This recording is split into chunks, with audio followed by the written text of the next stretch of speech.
ONGCৰ plan এ plan বিৰ চেষ্টা ব্যৰ্থ ভটিয়াপাৰ তৈলখাদত নিৰ্গমন হৈয়ে আছে গেছ কিন্তু শীঘ্ৰেই বন্ধ হোৱাৰ সম্ভাৱনা ভটিয়াপাৰৰ গেছ নিৰ্গমন আমেৰিকাৰ পৰা অসমলৈ আহিছে বিশেষজ্ঞ বিদেশৰ বিশেষজ্ঞৰ ওপৰতেই এতিয়া নিৰ্ভৰশীল ভটিয়াপাৰৰ ভৱিষ্যত 9 দিনত ভৰি দিলে ভটিয়াপাৰ তৈলখাদত গেছ নিৰ্গমনৰ ঘটনা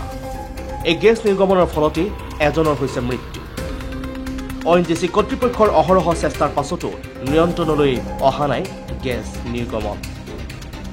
যাৰ ফলত এতিয়া ঘৰ দুৱাৰ এৰি 350টাকৈ পৰিয়াল অঘৰীৰ দৰে থাকিব লগা হৈছে আশ্ৰয় শিবিৰত বৃহৎ লোকচানৰ সন্মুখীন হৈছে পৰিয়ালকেইটা ONGC কৰ্তৃপক্ষৰ ওপৰত এতিয়া আস্থা হেৰুৱাই ভটিয়াপাৰৰ ৰাইজে SK পেট্ৰ নামৰ কোম্পানীটোৰ বিৰুদ্ধে প্ৰতিবাদ কৰিছে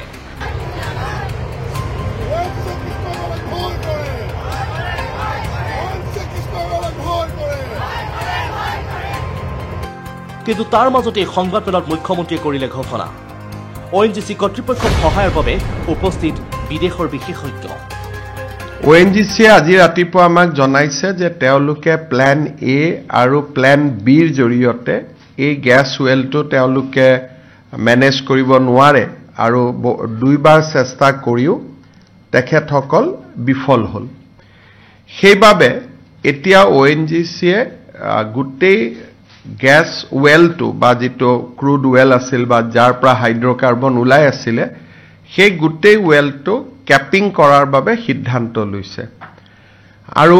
ক্যাপিং কৰাত তেওঁলোকক সহায় কৰাৰ বাবে আমেৰিকাৰ পৰাও বিশেষজ্ঞ দল আহি উপস্থিত হৈছে আৰু এই গুটেই ক্যাপিং প্ৰক্ৰিয়াটো অহাকালিৰ পৰা আৰম্ভ হ'ব ই 5-6 দিন লাগিব যিমান কেইদিন লাগে কিন্তু ফাইনালি যি ধৰণে অইল ইণ্ডিয়াই কৰিছিলে তেওঁলোকে ইয়াক ক্যাপ কৰাৰ বাবে সিদ্ধান্ত লৈছে ক্যাপিং কৰাৰ বাবে সিদ্ধান্ত লৈছে আৰু এই কেইটা দিন ৰাইজে সকলোকে সহায় কৰিব লাগিব আৰু গুটেইখিনি হৈ গলে আমাৰ পাৰ্মানেন্টলি ওয়েলটো ক্যাপ হৈ যাব পিছে বিতৰ্কিত SK পেট্ৰ নামৰ কোম্পানীৰ বিৰুদ্ধে কেতিয়া হ'ব তদন্ত বৰ্তমান চৰকাৰৰ যেটো লক্ষ্য হেতু হল যে গ্যাসৰ লিকেজটো বন্ধ হ'ব লাগে কাৰণ মই খুব চিন্তিত হৈ আছো যদি ইয়াৰ মাজত কিবা কাৰণত বানপানী আহি যায় আৰু